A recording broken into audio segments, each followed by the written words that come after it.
2001 সালের 14 এপ্রিল পহেলা বৈশাখে রাজধানীর রমনা বটমূলে ছায়ানটের বর্ষবরণ অনুষ্ঠানে সংঘটিত ভয়াবহ বোমা হামলা মামলার হাইকোর্টের রায় ঘোষণার তারিখ ঠিক হয়েছে 8 মে। বুধবার বিচারপতি মোস্তফা জামান ইসলাম ও বিচারপতি নাসরিন আক্তারের সমন্বয়ে গঠিত হাইকোর্ট বেঞ্চ এই রায় ঘোষণার দিন ধার্য করে।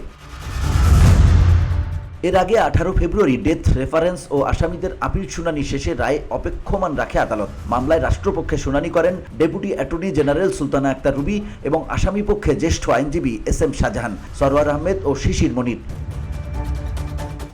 2001 সালের বর্ষবরণ অনুষ্ঠানে নিষিদ্ধ জঙ্গি সংগঠন হরকাতুল জিহাদের বোমা হামলায় 10 জন নিহত হন এবং বহু মানুষ আহত হন। ঘটনার 7 বছর পর 2008 সালে 14 জনকে আসামি করে হত্যা ও বিস্ফোরক আইনে 2টি অভিযোগপত্র দাখিল করে সিআইডি। এর আগে 2014 সালের 23 জুন বহুল আলোচিত রমনা বটমূলে বোমা হামলা মামলার রায় ঘোষণা করেন ঢাকার দ্বিতীয় অতিরিক্ত মহানগর দায়রা জজ আদালতের বিচারক রুহুল আমিন। রায়ে নিষিদ্ধ ঘোষিত হরকাতুল জিহাদের শীর্ষ নেতা মুফতি আব্দুল হান্নান, বিএনপি নেতা ও সাবেক উপমন্ত্রী আব্দুস সালাম পিন্টুর ভাই মাওলানা তাজউদ্দিন সহ 8 জনের ফাঁসি ও 6 জনকে যাবজ্জীবন কারাদণ্ডাদেশ দেয় আদালত। রায়ে মৃত্যুদণ্ডপ্রাপ্ত প্রত্যেককে 50,000 টাকা করে জরিমানাও করা হয়। অনাদায়ে আরও 1 বছর করে কারাদণ্ডাদেশ দেয় আদালত। এই রায়ের বিরুদ্ধে হাইকোর্টে আপিল করেন আসামিরা। বসুন্ধরা, উত্তরা, বনশ্রী, কুড়িল ও বাড্ডা সহ রাজধানীর বিভিন্ন স্থানে অভিজাত ও অত্যাধুনিক মানের ফ্ল্যাট কেনার এক নির্ভরযোগ্য প্রতিষ্ঠান প্লেজেন্ট প্রপার্টিজ লিমিটেড। তাই আপনার স্বপ্নের আবাসনের জন্য আজই যোগাযোগ করুন। Pleasant Properties Limited, where destiny matches eventually.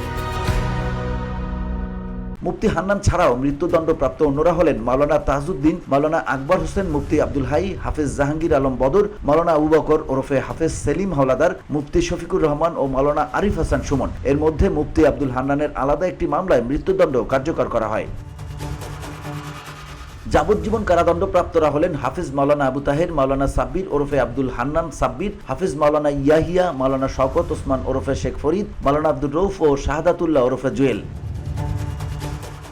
পরে 2017 সালের 8 জানুয়ারি বিচারপতি এম ইনায়েতুর রহিম ও বিচারপতি শহীদুল করিমের হাইকোর্ট বেঞ্চে মামলার ডেথ রেফারেন্স ও আপিলের শুনানি শুরু হয়। এরপর ওই বছরের 14 মার্চ চূড়ান্ত যুক্তিতর্ক উপস্থাপনের জন্য দিন ঠিক করা হয়। পরে আদালত মামলাটি কার্যতালিকা থেকে বাদ দেয়। এরপর মামলাটি যায় বিচারপতি মোহাম্মদ রুহুল কুদ্দুস ও বিচারপতি এ.এস.এম. আব্দুল মবিনের হাইকোর্ট বেঞ্চে। সেখানে দীর্ঘদিন থাকার পরও মামলাটি শুনানি হয়নি। প্রসঙ্গত 2001 সালের 14 এপ্রিল পয়লা বৈশাখে সাংস্কৃতিক সংগঠন ছায়ানটের বর্ষবরণ অনুষ্ঠান চলাকালে নিষিদ্ধ ঘোষিত হরকাতুল জিহাদের জঙ্গিদের বোমা হামলায় 10 জন নিহত হন ও অনেকে আহত হন। এ ঘটনায় থানায় হত্যা ও বিস্ফোরক আইনে 2টি মামলা হয়। পরে 2008 সালের 29 নভেম্বর হরকাতুল জিহাদ নেতা মুফতি আব্দুল হান্নান সহ 14 জনকে অভিযুক্ত করে সিআইডি হত্যা ও বিস্ফোরক আইনে 2টি সম্পূরক অভিযোগপত্র দাখিল করে। পরে দীর্ঘ শুনানি নিয়ে হত্যা মামলাটি বিচারিক আদালতে শেষ হয়। VOD Bangla news desk.